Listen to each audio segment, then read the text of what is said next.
Every day is fraught with worry for the Yankees. They made no trades at last week's deadline. Their rotation is ordinary, their bullpen exhausted, their lineup crumbling. When Joe Urshela fouled a ball off his right thigh in the 6th inning Sunday night, the most predictable thing happened a few moments later, a foul off his left shin, of course. I was going up and down the dugout saying, "He's going to hit a home run right here, it's just bound to happen," Aaron Judge said.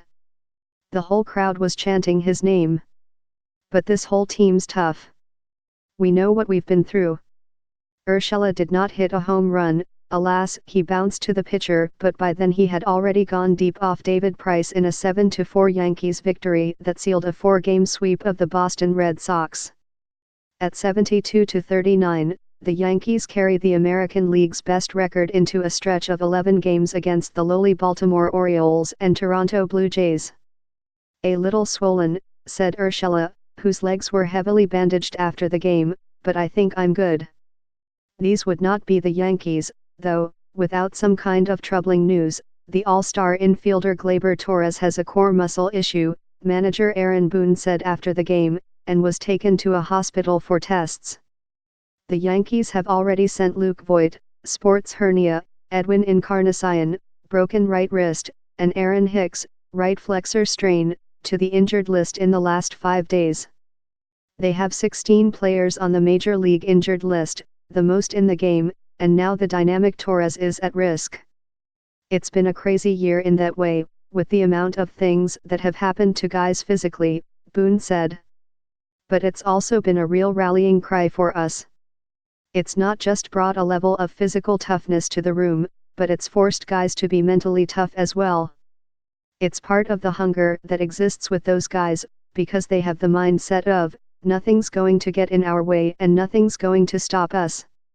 The Yankees would surely welcome Encarnacion, Hicks, Voit and the other injured starters, Giancarlo Stanton and Gary Sanchez, back to the offense.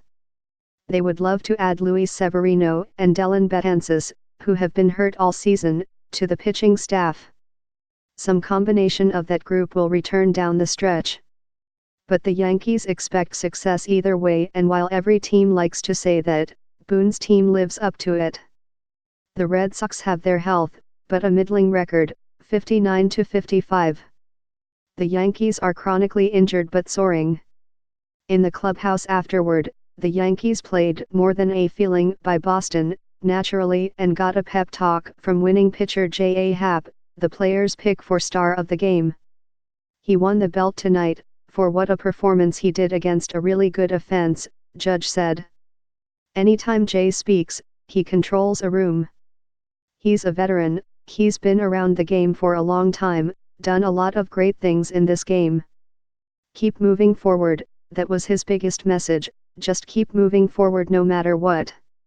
Happ, 36, blanked the Red Sox for a while on Sunday before giving up 4 runs in the 5th and 6th.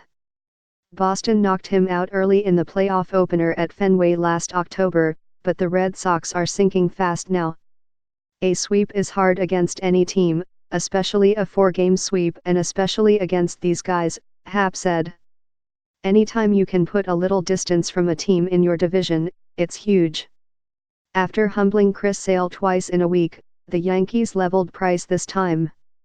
Though he buried his big game demons with a sterling World Series last fall, Price is 1-7 with a 9.61 earned run average for Boston at Yankee Stadium. The fans dialed up a classic for him after Judge's homer in the first, "Who's Your Daddy?" the old Pedro Martinez salute. The weekend thrashing left the Red Sox 6.5 games out of a wild card spot and 14 behind the Yankees in the East, with Tampa Bay in between. The Red Sox can hit, but their pitching has abandoned them. Their 5 starters have a combined ERA of 4.84, and only a true diehard could name more than 2 Red Sox relievers. Of course, the Yankees pitchers looked just as vulnerable at Fenway at the end of July, when the Red Sox flattened them for 38 runs in the first 3 games. The Minnesota Twins and the Houston Astros, both leading their divisions, also have slugging contact hitters and present similar problems. The Astros added 2 starting pitchers, Zach Greinke and Aaron Sanchez, at the deadline, plus a reliever and a catcher. Sanchez was 3-14 for Toronto but fired the first 6 innings of a combined no-hitter in his Houston debut on Saturday. The Yankees chose not to strengthen their pitching at the deadline, passing up every possible deal that could have helped the Major League team. The prices were too steep, said General Manager Brian Cashman, who deserves the benefit of the doubt. Without the depth Cashman and his staff have assembled since last summer, this season would be a fiasco. But you have to wonder why outfielder Clint Frazier remains in the organization. He was passed over again for a promotion when the Yankees placed Hicks on the injured list Sunday, and Boone said the Yankees did not even consider him.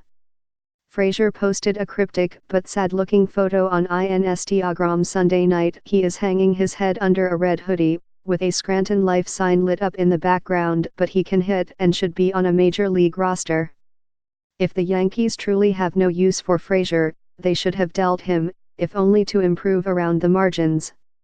Then again, the biggest lesson from this season is that, improbably, the Yankees really do have the answers within. Whenever one sturdy piece falls, another sprouts in its place. The questions the Yankees absorb every day are real, and in October they might struggle to overcome all the issues. But for now the evidence keeps mounting. Right there in the one-loss record, with this team, in this season, the obstacles have not mattered.